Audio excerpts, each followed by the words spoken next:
Hey, what's up, everybody? It's me, Danae, and I'm here with a message for you. What's going on, beautiful people? Hope you are doing swell.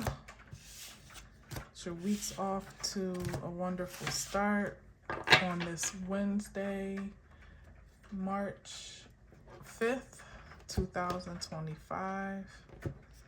We're just breezing along through 2025, aren't we? Not that I'm rushing it, I'm just saying time is definitely moving along. We're going to get right into it. Again, I hope you are doing amazing, that you are settled into this season of change upon us, and closure and cleansing and endings and new beginnings, and wherever it is you fall in line with it all, I hope that it is serving you well. Indeed. All right, let's see what we got. Which makes a lot of sense. In a restful state, a posture of acceptance is what I'm getting off of this Four of Swords card. I mean, it could be either one. What's that I see peeking out? Oh, because there's some acceleration on the way. There's some information, acceleration, fast movement, changes, advancement, upgrades, perhaps, energetic upgrades. Yeah, like this Four of Swords is probably the best posture anybody can be in for themselves at this time, because, and man, this is so interesting. It's like you're postured in a state of surrender, you know, or submission. I almost said submittance. Submission. Because there really isn't much else that you can do, you know, or that is necessarily, there is, of course there is, as I was going to say, like sometimes with the Four of Swords, you can like mentally exhaust yourself to the point where you have to recover for health's sake, you know, or like you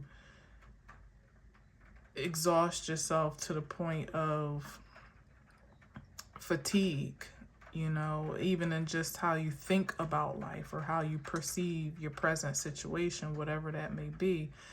And conditionally, many of us have always felt most productive when we are active or doing something, or at least in a mindset of assertiveness. Like maybe even if you're not physically doing something, you thinking about it and you already have your plan in mind, you know, your plan of action in place. It may just be a matter of execution, or you may actually be in execution mode. And this is an interesting space and time, especially given we just came out of a new moon. But it's an interesting space and time because there's so much retrograde energy, particularly with Venus and Mercury, that would put you in more of a contemplative state for the purposes of reassessment or adjustment, rejuvenation, all the re's that you could possibly think of, pretty much. And that's not always the most comfortable state to be in, especially if you're hyperactive enough to feel productive when you're, like I said, actually doing something, or at least have your plan in mind. And this state of Four of Swords sometimes can be like again, a surrender or a submission to neither one, you know, or that state, a resistance to that state, in a sense where you either may not necessarily have anything that you're either able or willing to tackle ambitiously at this time, or perhaps you are not really sure, or positive of a direction in which you should be. You know what I mean? It's like, for once in your life, or maybe in a rare moment in your life, there is no charge type of effect, and sometimes we can begin to, like I said, almost beat ourselves up, especially mentally, because you don't feel productive when you're not in a charge or on go or just busy. You know what I mean? Sometimes it can be a challenge to really accept that state of stillness without guilt, without judgment on yourself, without condemnation. But sometimes that's just the state of being that the divine requires for us to be postured perfectly to receive the upgrade or the elevation, the promotion, the advancement. It's like if you busy buzzing around doing all the things that just make you feel productive or appear productive, sometimes you could kind of make it harder for the divine to kind of to impact you where it's most progressive, but again, simply put, like, you might literally be in a state of rest right now where you're finding yourself sleeping more, or taking naps where you don't usually take naps, or going to sleep earlier or sleeping in later, or just chilling, maybe not sleeping at all, but you don't feel particularly ambitious to do what we call productive by normal standards, or by your own standards at least. Maybe you're just okay with binging a series or watching a movie and hanging out with friends, or just being alone, like I said, like literally doing absolutely nothing, but there's a sense of shame sometimes in that, when you don't feel like you've earned it, or you have the right to be, or that it's producing much. But I think it's important for me to say, because it's something that I am definitely working through the mental challenge of, is that it's okay. And to the point of what we're seeing here, how that Eight of Wands was kind of peeking out behind the scenes. It's like, you may in the next few months wish that you had taken that invitation to just chill and relax and meditate and breathe and contemplate it, or whatever it is that you feel relaxes you most. You may really cherish that time and opportunity to do that in a blink of an eye, perhaps, where it seems like you kind of have to steal away those moments, And it seems like, with the Eight of Wands, it'll be a good busyness. It'll be good. It's something powerful and interesting and exciting to look forward to, of course, depending on how you receive it and perceive it. But I always see the Eight of Wands, for the most part, unless it's a backfire, which is a different frequency that I'm not sensing here right now. I always see that as something real exhilarating, and you'll be happy that you took the time to rest when you could do so unapologetically, because you'll want all your strength and your energy stored up for whatever this opportunity for acceleration may be, that seems to be coming in more quickly than you think. So it's like, where you may be one fighting with yourself about taking a little breather here or there, maybe even taking an actual vacation. Some people are guilty about going on vacation from work, even a staycation where you just stop working, right at home and enjoy yourself. You're gonna wish that you had, You're going to wish that you really took advantage of those quiet moments, because even though this is an exciting projection of something coming in fast and strong, and I almost said furious, but in a good way. It seems like it might be something that really requires much more of your undivided attention. That's what I'm sensing. Yeah. It's like you're a passion project, or even, like, let's say, make it practical, like your business taking off. That's a good thing. It's exciting, it's exhilarating, to have a level of success in something that you invested a lot of yourself into. But it could be taken off in a way that you just never saw coming, or you just weren't, you weren't poised to expect, at the rate that it's happening. So now you kind of have to match that energy, to keep up with the demand, to expand your product line, to create more content, to engage your customers or your audience or whatever. And it's like, it's all good stuff. It's fun. It's amazing. But it's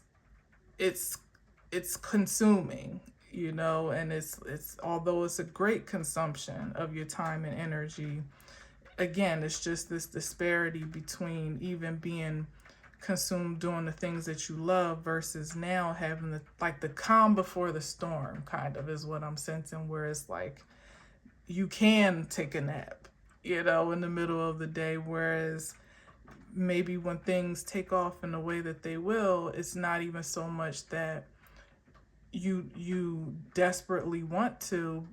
It could just be that you're so engaged in what you do that you don't want to, like you're so wired to produce or to keep the momentum going that a nap is just like, and then those are the moments where, like I said, you kind of have to steal away for that time, because the body does need to regenerate. It does need to rest.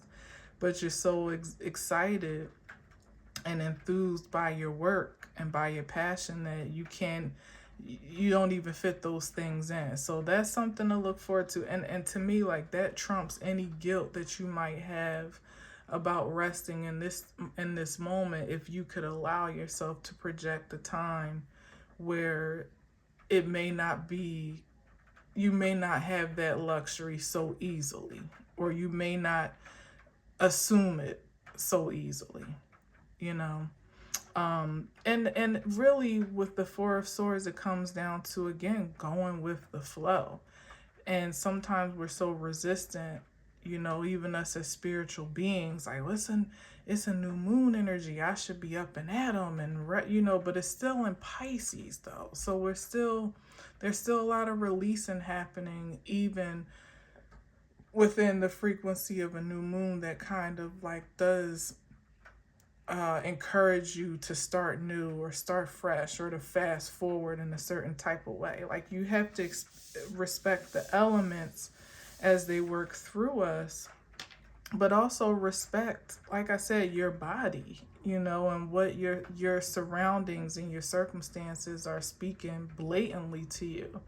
And sometimes when all systems are pointing toward one particular thing, we buck at those things if we can't make it make sense. Like, a nap right now, like, scoff at the idea, like, who's napping in the middle of the day type of energy. But maybe you need to, maybe you'll have a dream that gives you an inspiration for exactly how to motivate your ambitions again, or to redirect your intentions, or whatever the case may be. Like, you have to listen to to what is, like, I don't even know how to say it, like the spirit of truth that only you can rest on with that Ace of Swords down below, like it's a personal truth. Yeah, like you have to listen to your personal truth. It's not about what you can observe anymore. Not right now, because where it might be a season for someone else to get busy and go full steam ahead, you for you it might be the opposite, and vice versa. So what is life dictating to you? Or I hate to use the word dictating, maybe commanding, but of course, I always love the word inviting you to experience at this time, right?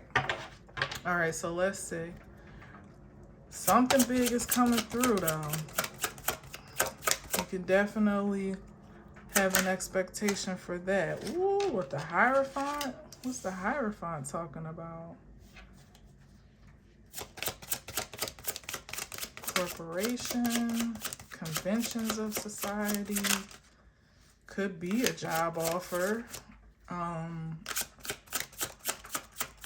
a new understanding, because it could be a teacher, like a new way of understanding maybe even your ambitions. While you want to move full steam ahead, it could be some revelation. Okay, revelation that is exhilarating. That's something to be excited about. With the Three of Cups here. Hold on, let me see.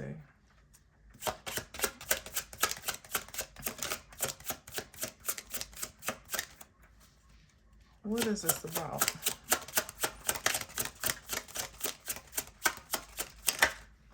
I felt something strange. We got the Tower here.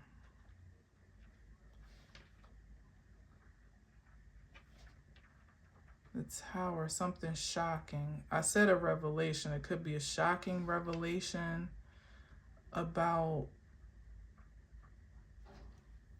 a secret society, or about some influence of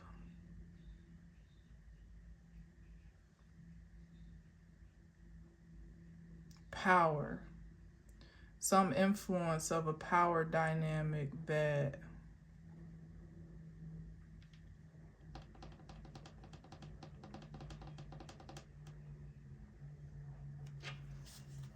let me see.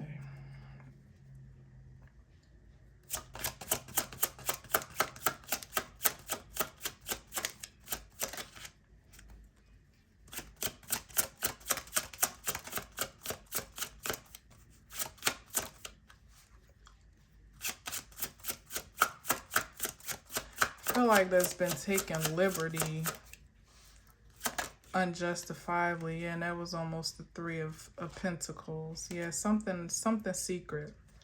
Something secret, maybe sinister, but maybe not. Hold on, let me see. They don't want to be revealed right now. That's interesting. And I said earlier that Eight of Wands could be a backfire. And here's the Tower. Yeah, with Magician. God damn. Something mystical and sinister going on here. I feel like it's against feminine energy, because these women are looking completely like not unaware, but it's like what they're experiencing, this feels like an isolated experience. Like they're off in their own little world, toasting to the good life, not even realizing how, either how much they have been affected by something or how much they're being affected. I feel like it's a been affected, because the Tower is something that, you know, is revealing and kind of clears the way of illusion, or of what's the right word, instability in some way, like an unstable identity or ideals that were being upheld in some, by some power structure or power dynamic. Again, it could be by a corporation, it could be by, you know, powers that were, peace to Shabi Zane, or some type of society that maintains some semblance of control and authority over, of course, some vulnerable entity or persons or person. In this case, I feel like there's a heavy emphasis on feminine energy, with the Three of Cups being pretty distinctly female. The magician being very masculine, and then of course the Hierophant as well in this case. So there's some type of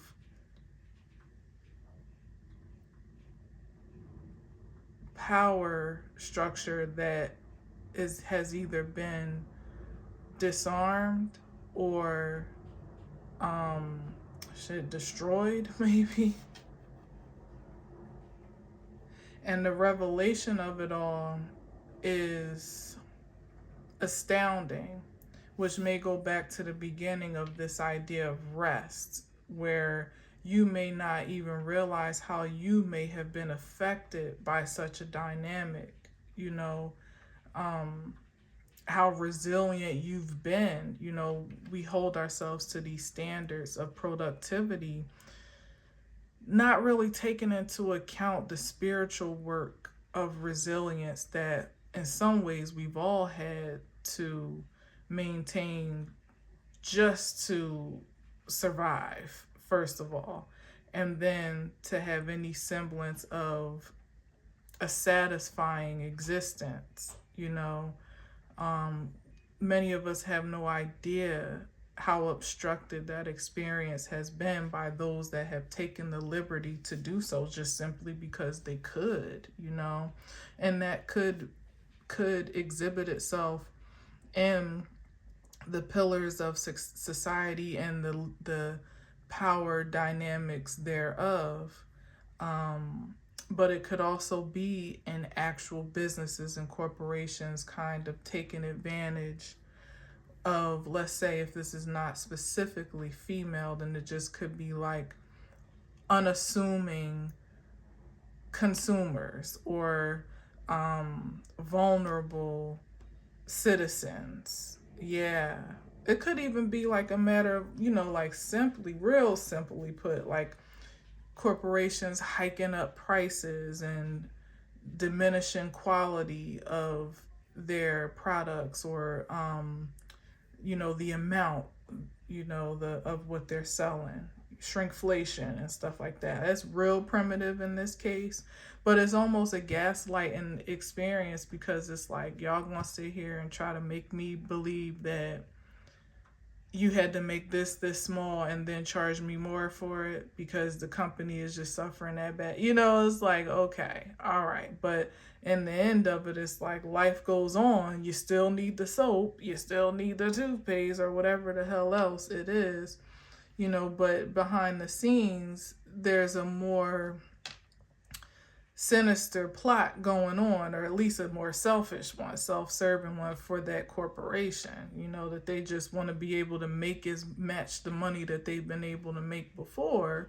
to pay their CEOs, and at the expense of who? The consumer, you know. So it could be something that primitive, but I feel like it's something a bit more mystical here whenever we got the Eight of Wands, which is definitely like, it can be some supernatural energy transmitting from spirit into it's transmitting through dimensions, you know, And then, of course, with the Hierophant and the Magician, it's like, it's something else. Maybe a restructuring of power and, again, clearing the foundation for something that's more firm and fair. So maybe we could see some falls of some companies, perhaps.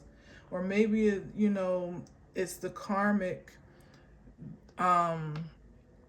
it's the justification of the karmic justification of the decline that we're seeing in many industries as we speak, because of this imbalance that I'm speaking of, where it seems tragic and sudden and,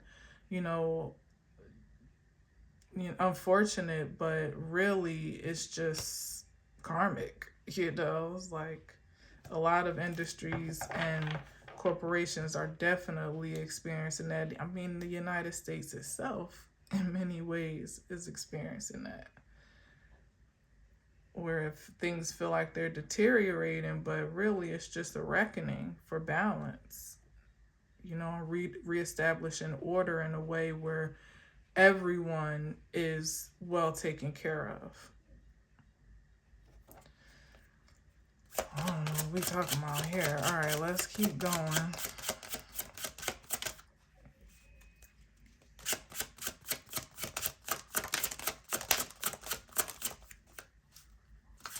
And I think the secretiveness about it is that I think it might be some type of illusion that's being projected as to why the decline.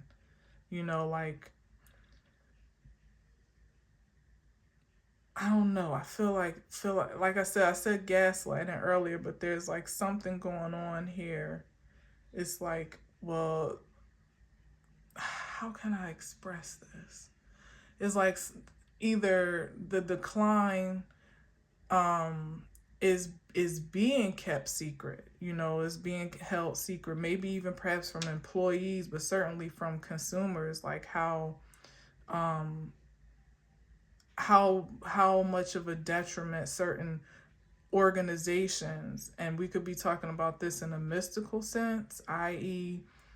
societies of a certain order or fraternal order or a sacred nature, so to speak, or in a practical sense with companies, like, is not wanted to be exposed how bad they're doing, because that expression of vulnerability would be even more damaging to their bottom line, whatever that bottom line is, okay? So it could be stock prices, or it could be reputation.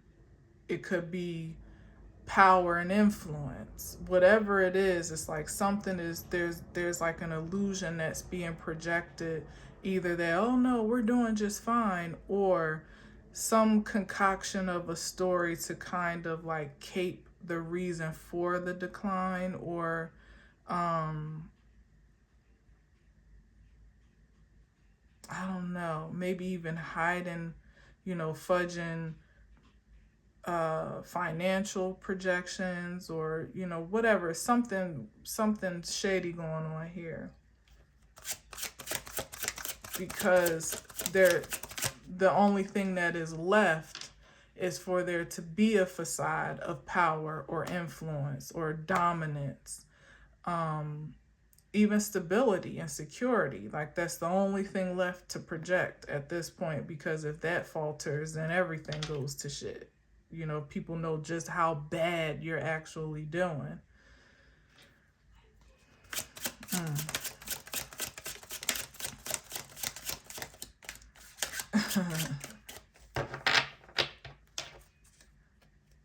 Some might even say some projections of that from Trump's last address to Congress could be sort of what I'm saying. But we also know that he, there's a certain delusion, maybe a delusion of ego, perhaps, maybe not actual delusion, but maybe so, maybe a little dementia there too. He laughed at old Joe, but I wouldn't be surprised if we see some deterioration in him in real time. And of course, unfortunately, what was that? Queen of Swords, I'm on to something. Of course, they'll deflect and deny till the cows come home. Exactly, they'll deny it. He'll have his securities in place to combat any accusations of that nature. But there's some things, I mean, even with Joe, some things you just couldn't keep under wraps eventually. It just was what it was.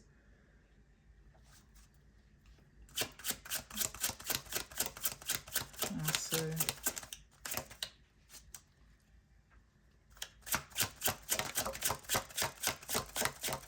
And then God help us all, because who's next in line but Vance, i.e. Musk, whoever is really so-called running things right. Ooh, yeah, look at this, how that came up like that. I believe it like that too, because it's definitely a question of the stability of family structures and legacy, in order. But you know why it's sideways? Because I feel like this is that transfer of wealth and power that may be taking place on account of this dilapidation of tradition and convention as we know it, or foundations even as we know it. Most of what we know to be, just most of life as we know it has been built on a faulty foundation and with faulty infrastructure, and through families, generations of wealthy families that have monopolized the power, in this country, and dictated from those seats of authority. And now it's like that's what's being rebalanced. It literally is turned on its side here, as some of those bloodlines are being, I don't know, like, I don't know what word to use that wouldn't sound harsh, but wiped out. Not wiped out, because I'm not necessarily saying that. I don't know.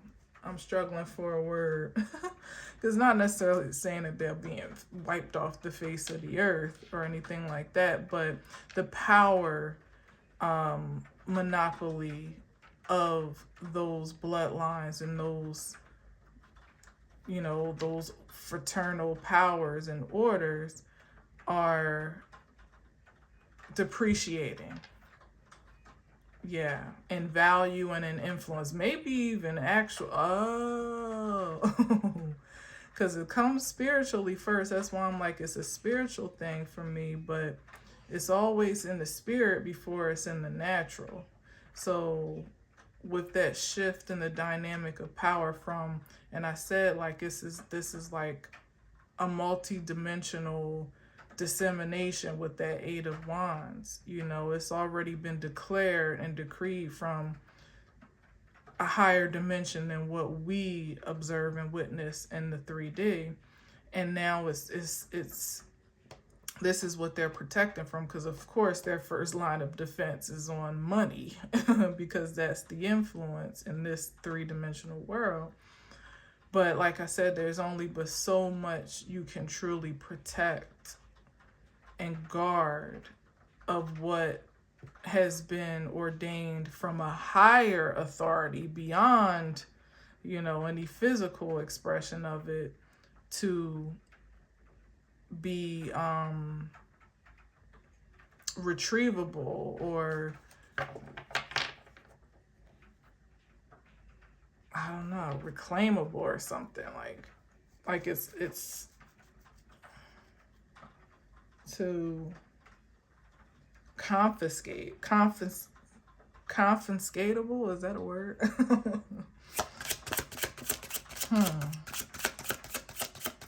Considering back to this idea of there being a gain, like an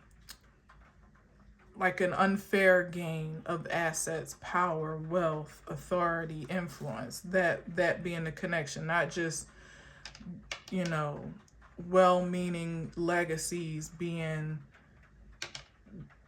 distressed on account of just being wealthy or rich. No, it's just about the rebalancing these energies where there has been something unfair or unjustifiable to be obtained.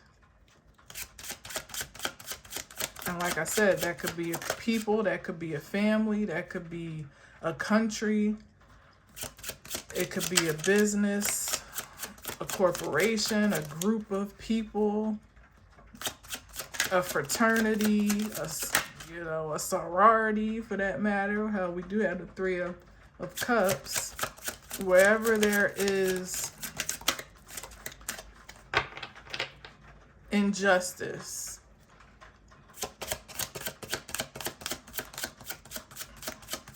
that's what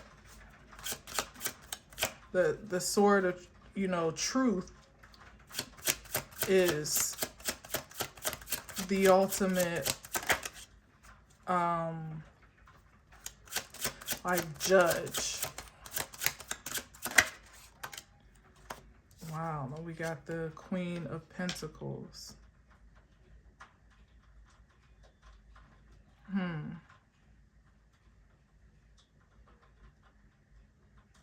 And I feel like this is like the emergence of a matriarch. Again, another inflection of a change in tradition. Maybe an heiress, or like I said, just a matriarch of a dynasty or a legacy where typically you're used to, it's usually more male dominated to have that role in a family, someone that governs over an estate or is the heir of a great wealth, or that's passed down, the keeper of a great legacy in some way, shape, or form. Yeah, and this is the masculine right here in the Ten of Pentacles. Who's still visible is that older masculine energy, almost looks like a grandpa or something sitting in that chair in that car looking upon the couple and the kid that are kind of playing in the courtyard. But see how it's like a passing down to the feminine energy, where usually it's the passing down to the first male child, or the masculine, pretty much like the eligible male child first and foremost, and then, and sometimes as like a crown would be passed down to the next in line. If it's a woman, then so be it. Or if the king doesn't have a son, then it would be the queen or the princess or whatever. But yeah, something about breaking tradition here, or starting a new one, solidifying a new tradition, which ultimately would change the trajectory of a legacy that was built in tradition. And maybe there's some resistance to that change here. Well, of course, it makes sense that there's a resistance to that change here, where some still feel entitled to have it the way that it's always been. Maybe they would have been next in line if it wasn't for this shift, But again, it's just an entitlement, not a worthiness. Yeah, exactly. Wow. It's something changing here. Something drastic at that.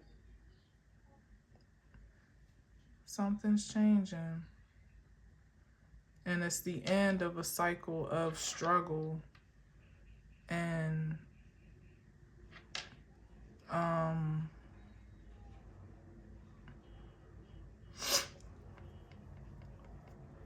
of I'm getting like unnecessary pressure, unwarranted pressure, unjustified pressure.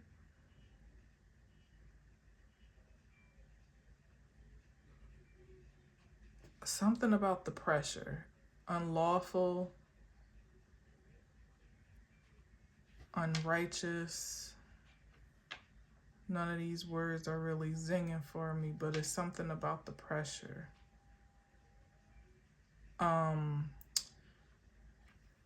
It's a pressure that was either disproportionately dispersed, or it's like taking on a pressure that never belonged to you.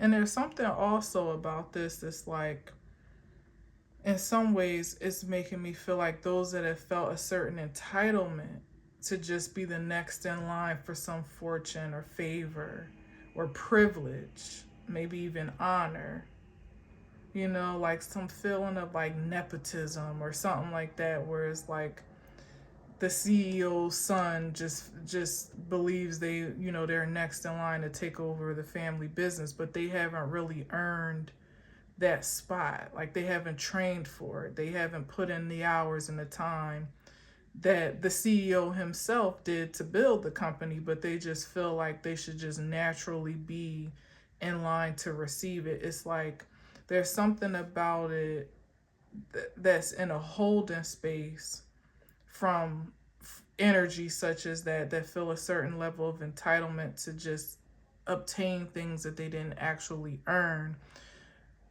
It's like a holding space for them to go and actually do the work. That's what I'm getting with this ten of wands. Yeah, something about that. I don't know what we're talking about really, but something about that here too. Like this sense of entitlement being completely, brought to an end, and it's like by merit, truly. You know what I mean? Like if you want a certain status of favor and fortune, then you have to go and pull your own weight to get it. Whatever that uniquely amounts to be, because what it is for this guy might not be what it was for the one that preceded him. You know what I mean? And there lies the resentment, because it's like the difference between like the son and the daughter, right? And the son is like, but I'm the firstborn, but I like the series Succession. Love that show. Love it, love it, love it. And how what was his name? The oldest son. I always forget his name. Damn it. Uh it's something real simple too. Shoot, I can't think of his name right now, but the oldest son always felt this entitlement. Now, he actually did shadow his dad a lot, but he didn't really have it.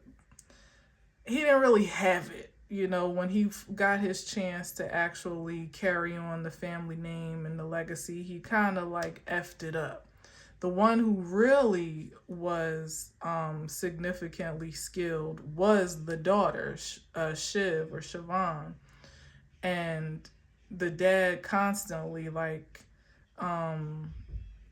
manipulated her, like used her when her wits and her intelligence was to his advantage. But when it came down to it, he was willing to give the company over to the son. Well, it wasn't him because he had died, but he would have been more likely to give it to the son-in-law, her husband, who was just like a total prick, than he would have been to actually give it to her, because of his own prejudices about her being a woman and emotional, and still just kind of seeing her as, his little girl, But the son, there was two sons, an older and a younger one than the daughter, and neither one of them was really equipped to handle that level of pressure when it came down to it. And in some ways, Siobhan wasn't either, but she was definitely a better choice than the other two. You know, had more progressive ideas to elevate the company and usher it into a new era and this and that.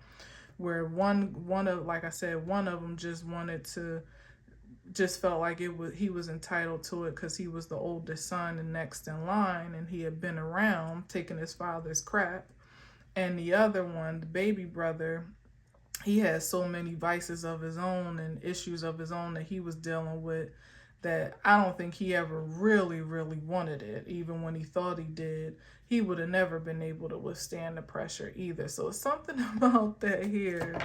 You know, it's like everybody, in the end, none of them got it. Like I said, it was her husband who she damn near despised.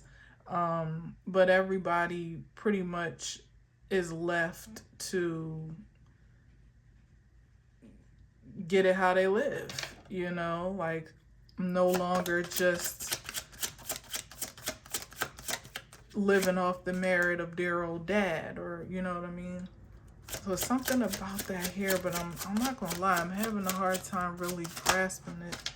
Oh, okay, and we got the Ace of Pentacles here, and I can't see my timer because of how the camera is positioned, so I don't even know how long I got or how long I've been going. But we got the Ace of Pentacles, some big payoff or return, and maybe even the divine stepping in or having stepped in and made the appointment for, you know, like it's like the appointment has been passed down again, just like everything else, from another dimension. Like it's something that has already been decreed, you know, that's fateful to whomever it's directed towards or whomever's name is on it, you know what I mean, in this case. And it's not really it's not impressionable by what men in power have to say about it. This could even just be the feminine force being elevated in general with the Queen of Pentacles here, in the ways that I'm kind of using the movie to speak on, like where before she's been taken advantage of. Here it is, three of cups again. That goes back to that energy where it's like all the energy of the feminine force has been siphoned to fuel productivity and prosperity, but she gets none of the credit, very little residual rewards or recognition, but still expected to add value all the same. You know, it's like something shifting here with that transfer of energy and wealth, where, like I said, if it's a woman's world in a sense, you know, that's very contrary to what it's been. But it's not just a matter of, you know, trying to piss the men off. It's like this is for the purposes of survival, preservation, and prosperity, you know, and the ways that it's been resisted in the past. It's like it can no longer it can no longer be ignored. It's like the fate of the state of humanity and creation overall is at stake now. So it's like God can't even afford to play around with your male ego. Like, oh, you know, like my son's going to be really upset that he doesn't hold all the cards and all the power in this season. But it's either that or all of creation is obliterated. you know, that's real dramatic, but in this case, man, like if you look around, look, this Tower card, you look around, it's like, what are we on the verge of right now? You know, when you take it at face value. It's a DICK measuring contest.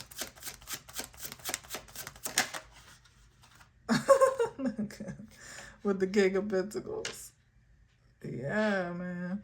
And that almost kind of came out a little sideways, not gonna lie, but I'll respect it for how it actually did fall out. I think I need to move these over a little bit because it's gonna be out of the camera. But yeah. It's like some role reversal happening here for the greatest good of all. I'm almost feeling like the Ace of Pentacles is like almost snatching that coin from the King of Pentacles. Not gonna lie, but hold on, let me see what else we got. Because he looks real secure and satisfied. Yeah, this is confirmation for me with the Ace of Wands. That's what that energy is giving. It's like, whoop, you thought you had it, but nope. You know, now you gotta go earn it, or you gotta go prove your worth, or your wealth otherwise, because it's not going to just be so easily given to you as it's been before. Or you're not going to be so you're not going to be able to just take it or assume it so effortlessly as you have before. Like, you actually have to prove yourself to be in the position of responsibility and even security with the King of Pentacles. Is something about the security and self-esteem of the King of Pentacles is very grounded, practical, sensible, and even generous in a great way. That is the merit that the divine is seeking to reward at this time. So not just wealth on account of bloodline, or your father's merit, or the your last name, or how conniving and witty and clever you can be, but truly on the merit of your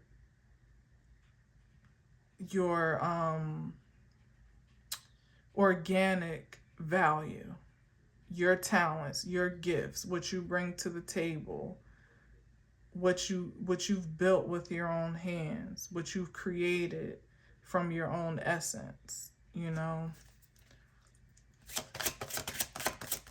especially with that Ace of Wands. Definitely emphasis on creativity here, but pure. The Ace of Pentacles, the Ace of Wands is pure energy, uncorrupted, untainted. Even what you see fit to invest in, because maybe it's not you building with your own hands or from the ground up, but what you have even put your energy, your time, your influence, your focus into. Even if it was to create for your, to acquire wealth for yourself, all of that is being taken into account now. It has to be something. There's an expectation for it to be pure here, uncorrupted, and maybe even incorruptible is the key as well. All right, one more, and then we out, because I'm feeling like it's getting long. Sorry, I'm sniffling. I feel like it's allergies starting early, because it was a little nice today. And yeah, my nose has just been a little itchy.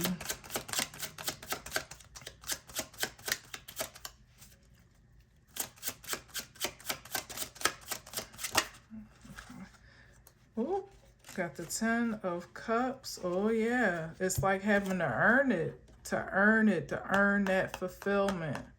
That's what that's given to me. One thing about it, the Knight of Pentacles is definitely no stranger to hard work and dedication. For sure, like they're willing to earn. It's their pleasure actually to earn the privilege, earn the right, earn the reward, and also to kind of prove, again, as I was saying, like their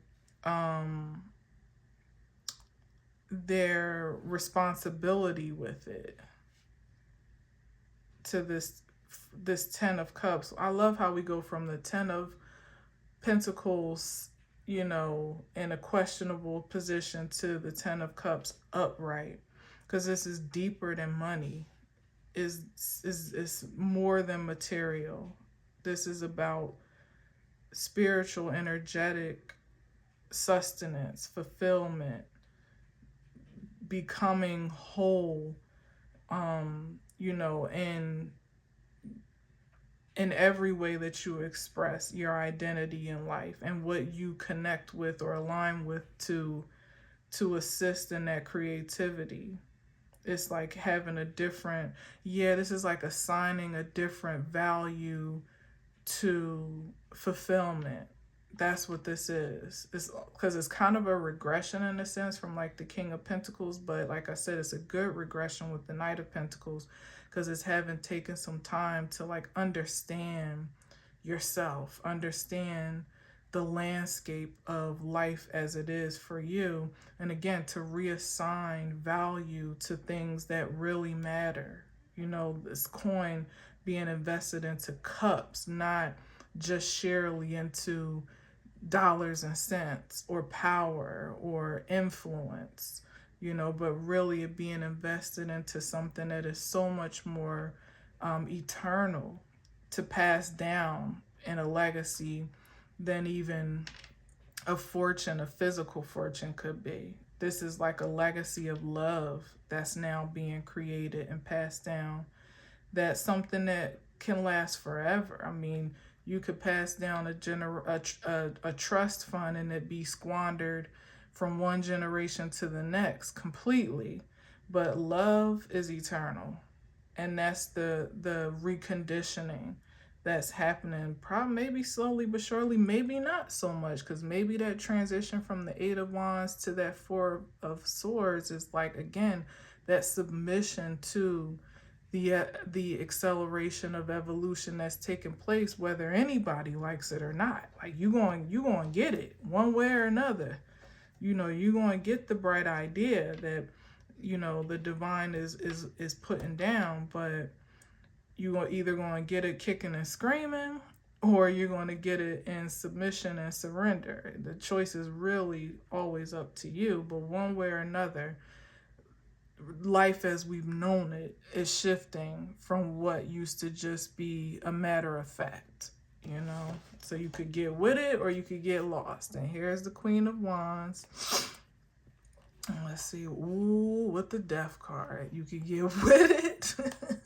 And this is the acceptance of that reality, and then almost transmuting that acceptance and awareness into something that is productive and prosperous. With the Queen of Wands, it's like the Queen of Wands is great because it's like submissive and assertive creativity, because there's the receptive energy of the feminine force, but for sure she will always do something with whatever it is that she perceives, and then conceive of it, either some completely new organism or creation, or enhance it, one of the two. Either way, it's going to be added value in the highest frequency for the Queen of Wands. And then with the Death card, that's definitely another nod to transformation or transmutation, to still be willing to receive and accept a new truth about creation, but also being activated to contribute to it in a way that is advancing, that is prosperous. Yeah. Wow. It's like transformation at its finest, because the Queen of Wands is going to have an optimistic perception of change, for the most part. Like it's almost invigorating, or